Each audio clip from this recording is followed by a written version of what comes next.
I did something about 10 years ago that I believed for up until now I'd gotten away with. Never got caught, never did any time. But let me tell you, there's one entity that you can't get away from. You might escape everybody else, but you can never get away from your conscience.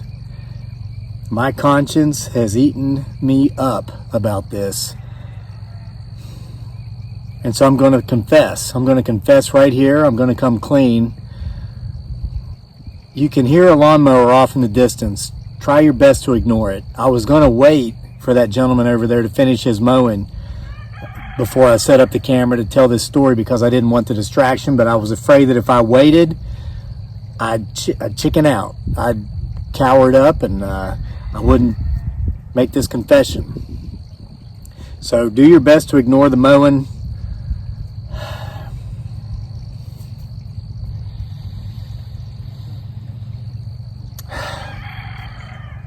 Many of you remember me talking occasionally about an old woman back in the Philippines, a place where I lived in the jungle for a couple of years. We've called her a witch doctor. I told a story about her here a couple of weeks ago about some healing she did on me after I'd contracted dengue fever and bronchitis at the same time and almost died.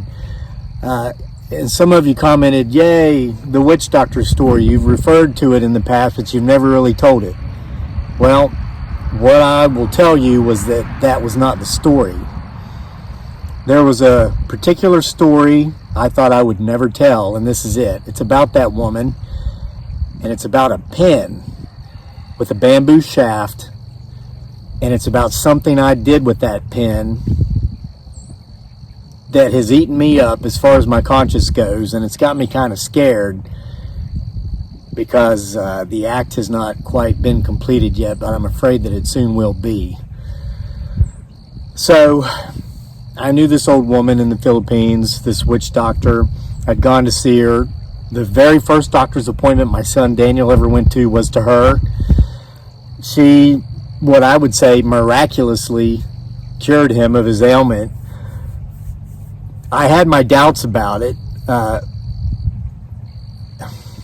but a few years later, when I would go see her myself, due to the dengue and the bronchitis, which I just referred to, in which she cured me as well with certain ways,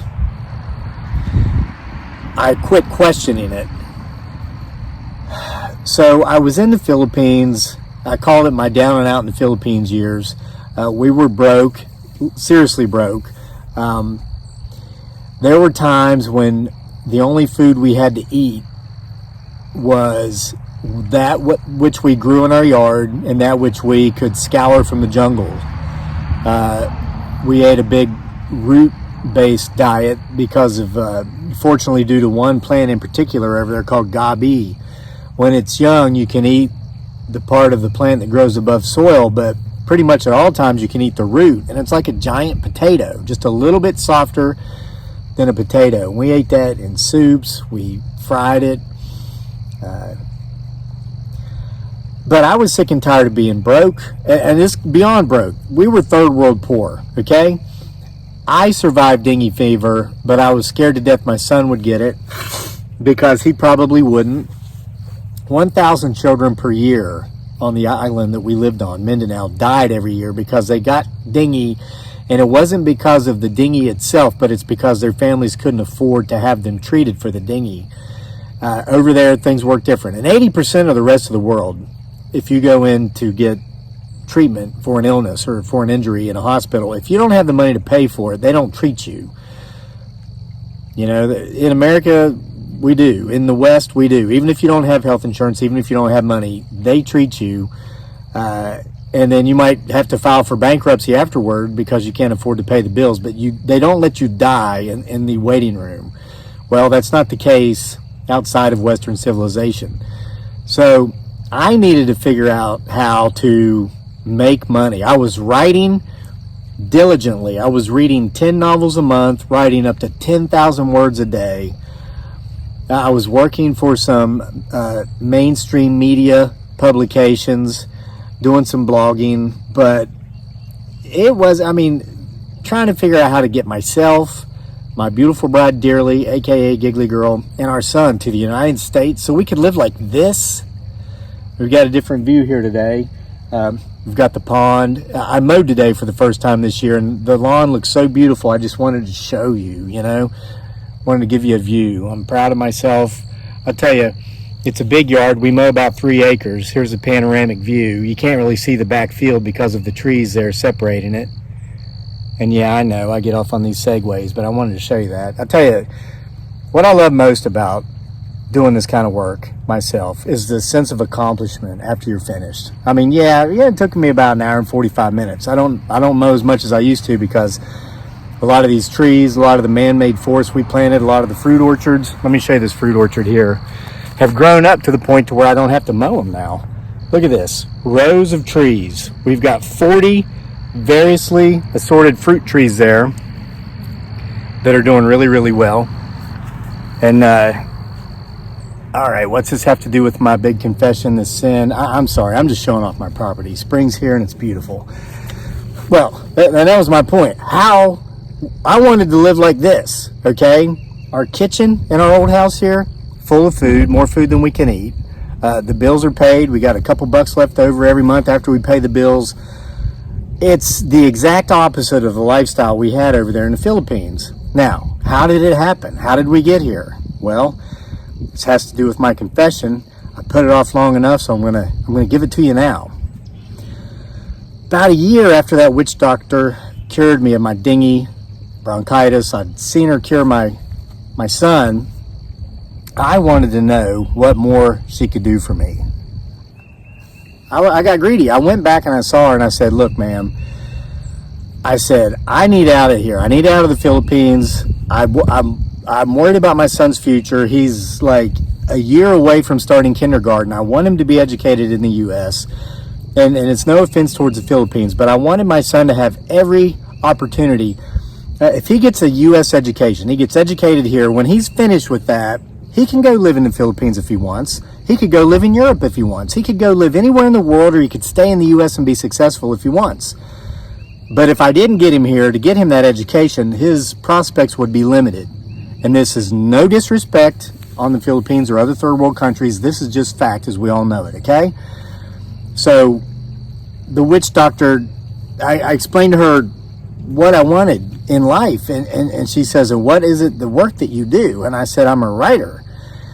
And daggone her, if I didn't get the same response from that witch doctor on top of a mountain in the Philippines that I don't get from people over here in the United States. She threw her head back and laughed as if I'd told her I was a YouTuber, which I wasn't yet, or as if I'd told her I was from West by God, Virginia.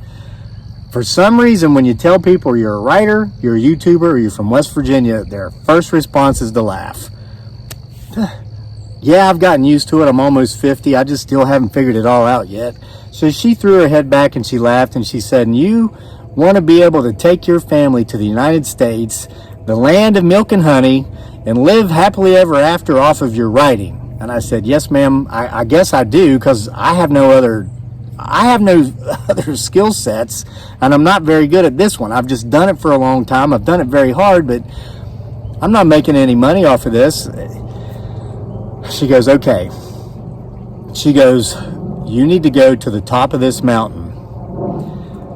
And it went up about another quarter of a mile to the very tippy top. She says, there is an old coconut tree up there that's dead. She says, you'll know it when you see it because it won't look like any other coconut tree you've ever seen. She says, go to that coconut tree. She handed me a machete. She said, bring me a chunk about this big. And I thought, okay, she needs a special ingredient for some sort of potion, some sort of concoction. So I go to the top of that mountain. It took me a while to get there because, it wasn't far, but it's so hot and humid over there. You got to stop every 20 yards just to breathe, and you're wiping sweat out of your eyes. It's tropical. So I got a chunk out of this coconut tree, and man, did I know it when I saw it, because it was 3 times as tall, 3 times as wide as any other coconut tree I'd ever seen in my life. But on top of that, it was dead. but it hadn't fallen over. It was the strangest tree, 3 times the size of any tree of its kind, dead, but still standing. And I noticed other people had been there before me to take wax out of this coconut tree. So obviously, I wasn't her first customer. I knew that, but I wasn't her first customer in regard to this tree either. So I took the machete and I made a couple wax. I was pretty good at it by this time. I learned how to use a machete my 6 years over there for chopping up coconuts, cutting down bamboo, slicing it up to make chicken cages and whatnot. So I went back and I gave her this piece of wood. She takes it and she takes out a set of knives and she starts carving into it, and it's a frog or a cicada or something. Well, anyway, she made the body of a pen, and then she didn't hollow it out, but she carved like a groove down the side of it, and she just took a regular ink pen, pulled the inner part out that has the ink in it with the tip of it, and she nested it in that groove, and she used some kind of it couldn't have been wood glue, some kind of sap she had all these different concoctions and portions of concoctions she used for her. It was probably some kind of sap from a tree. It was a sticky substance she put in there, and then she blew it dry with the smoke that she made from her coconut husk, half coconut shell. She'd breathe it in and she'd blow and she'd utter some kind of stuff in Ilocano, okay?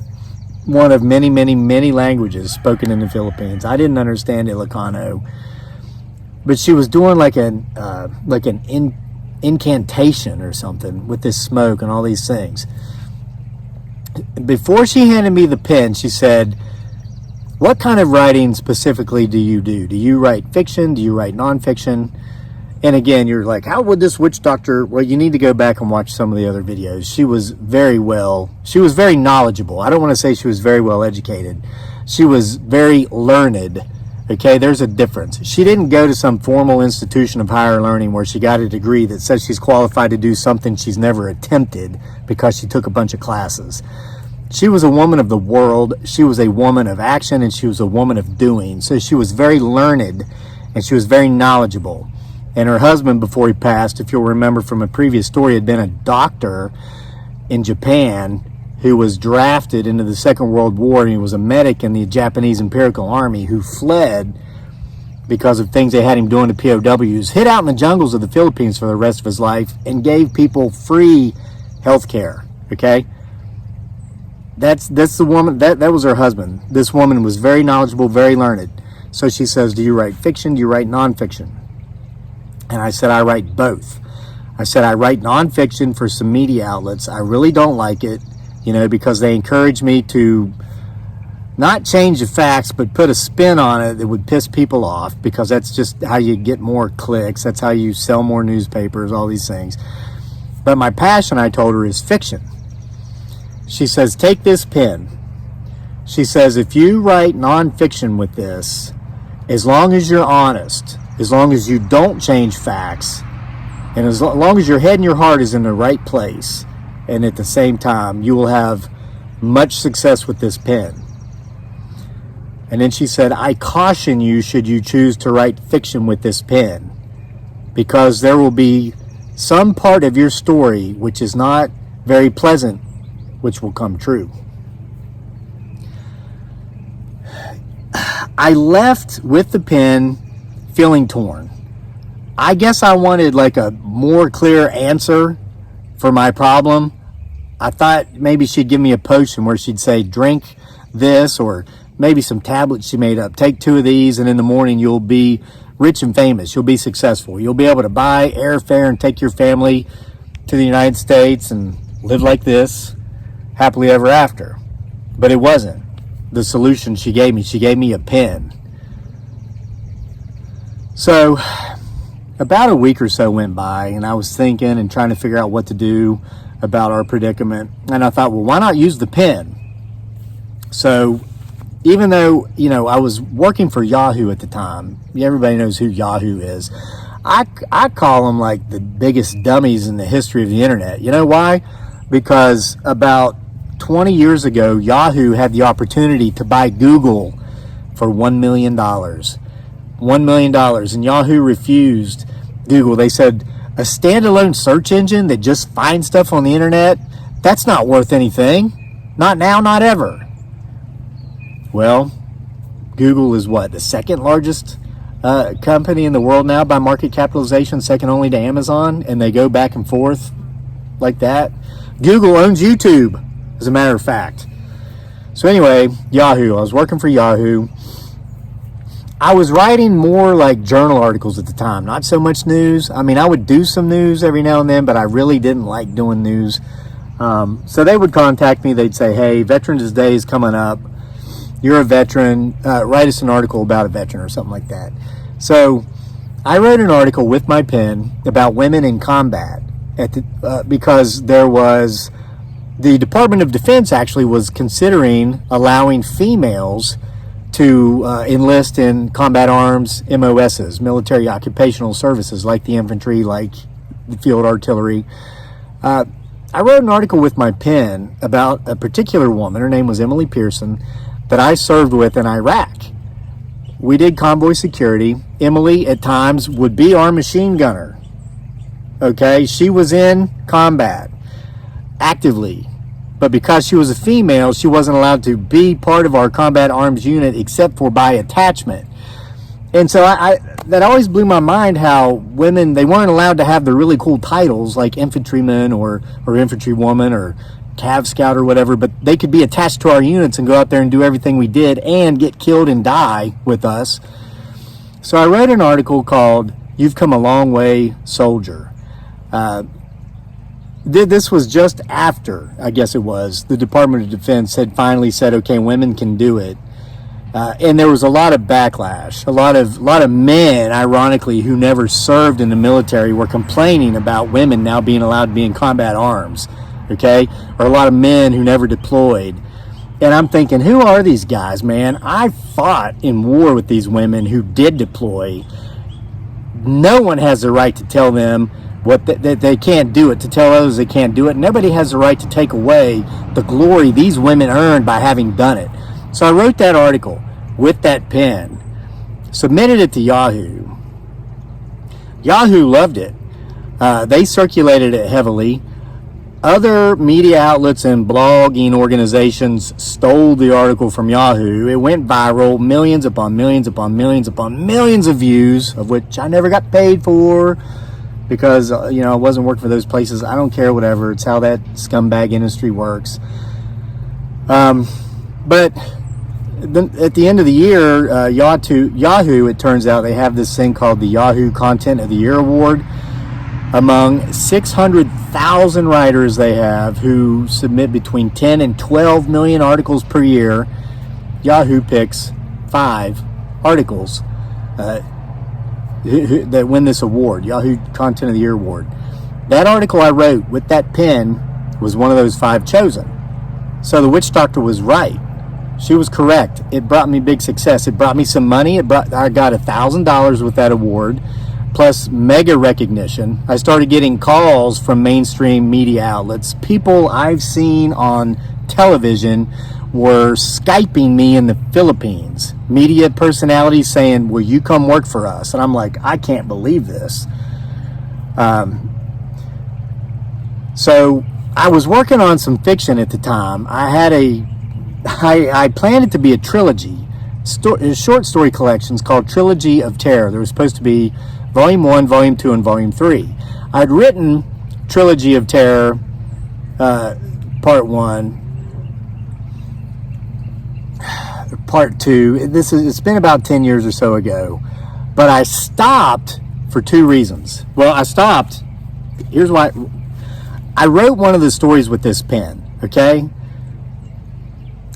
Here's what I'll tell you about the story. And unfortunately, I didn't realize the damage I'd done until about a year or 2 after I'd written the story. The witch doctor never put a time frame on the damage this pen could do. But there was a small community somewhere in the world that at one point meant something to me, that in time, it wouldn't mean so much to me anymore. I actually didn't care much for it. So I had this idea for a story. It was a story that I'd kind of tinkered with off and on in the past. But I finally saw how this story should go in my mind, how I wanted it to end. And so I wrote the story, which was kind of like the rewriting of a previous story, but I wrote it with that pen. It's a story called Witches of Methville. And in this story, this small community that in my mind I was basing, this real community that I used in my mind to base this fictional story on, that I wrote with this pen, I had it destroyed by a flood.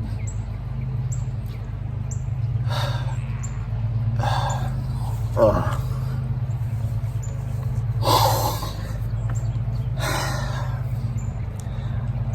put it in that book, put it in that short story collection.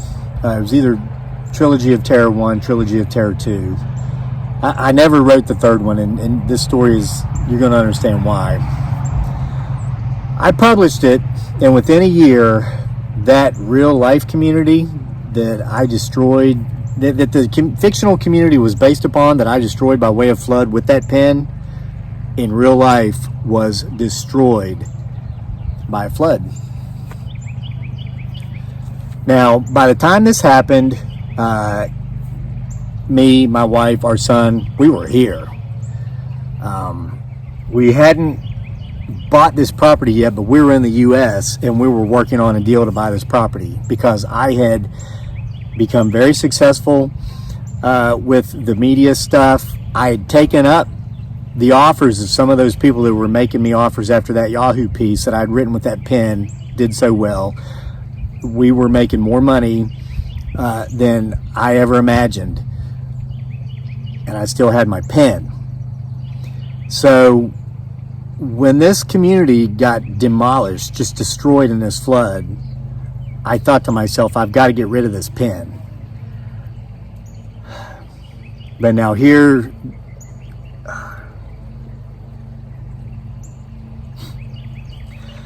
there was another story that I'd written with this pen. Okay, I said Trilogy of Terror Volume 3 had never been published. Doesn't mean it hadn't been written, because it had. But I thought, well, as long as I don't publish this thing, anything written with this pen won't hurt anybody. That was my way of thinking. Well, I'd written a story in Trilogy of Terror Part 3, which was never published and which will never be published, with that pen. It's a story, and I am not trying to be callous. I'm just telling you how things happen. It's a story that I wrote. I titled it Natural Selection. I'll tell you where I got the idea for the story. I'm a huge Stephen King fan. His work has influenced my work. If you've read his work and mine, you can see it for yourself. He wrote a screenplay called Creepshow, I think in the late 80s, early 90s. I was still a kid, and I remember seeing it.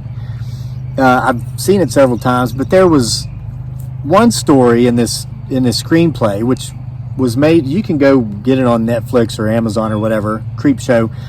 There was a story where this meteor hit this farmer's land, and the guy went out, and Stephen King actually played the character in this show.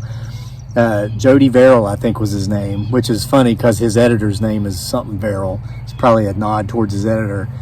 So he went out and he saw this meteor, and it had been broken in half. And so he goes, there was like this green gel substance inside the meteor, and he's like, "Ooh, meteor!" And he says the, SH word, and he touches it with his finger, and it burns him, and he puts it in his mouth, and then over time, this green gel substance overtakes his entire body, and he grows like moss and grass, and it starts growing all over his farm, and it basically just consumes him. It consumes his entire property, and he ends up, taking himself out with a shotgun just to end it because he's just overgrown with moss. Well, that's the story that kind of inspired the story I wrote with this pen for Trilogy of Terror Volume 3. But my idea was, what if a comet came down to Earth and it brought with it a virus that spread through the water? Because here's what a lot of folks don't understand about our atmosphere. It's closed. We live in what's called a closed system, okay? You got to go back millions and millions and millions of years. But for instance, the water in this pond here, in Central Virginia, at some point, the water in this pond was in the Pacific Ocean. It was in the Atlantic Ocean, which isn't far from here, just a couple hundred miles away over at Virginia Beach. This water may have been in a river. It might have been in the Nile flowing through Egypt. It might have been in a lake in Canada. Because here's how it works. As this water evaporates, it goes into the clouds, it gets moved along, and it comes out in rain. As rain. This process goes on and on and on and on for millions and millions and millions, billions of years, okay? That's why we've got to be really careful with what we do with our environment and with our earth, because anything that's in here stays within that atmosphere. It's a closed system. It gets trapped. So in my story that I wrote with this pen, this comet comes down from another world, and it hits and it sets out a virus that spreads through the waterways. Okay? It's deadly, but only if you're kind of sustaining your livelihood or your existence through synthetic medications. For example, I'm 47, okay?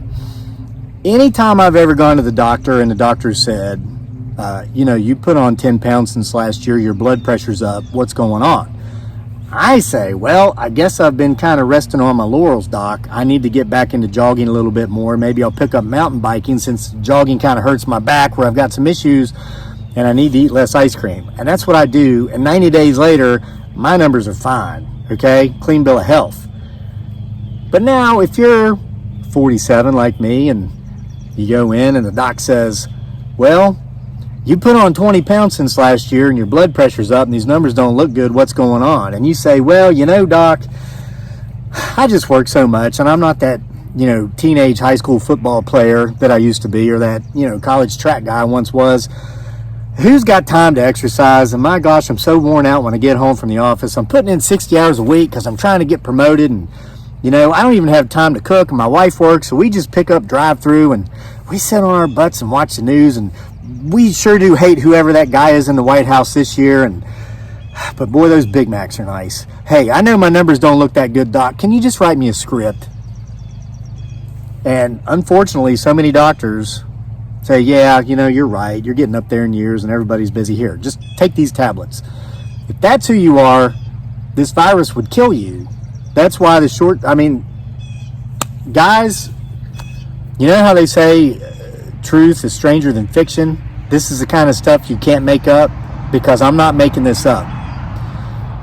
Well, after that community that I tightly based the previous fiction story on, which is a meth field, got destroyed by a flood, I said to myself, there is no way I'm publishing Trilogy of Terror Volume 3, because as fantastic as that idea sounds, that there would be a virus that would have this kind of damage worldwide, and again, it spread with water, and in the story, it spread by way of bottled water, because some of it got bottled up by the world's largest water bottling company, which is Coca-Cola, by the way.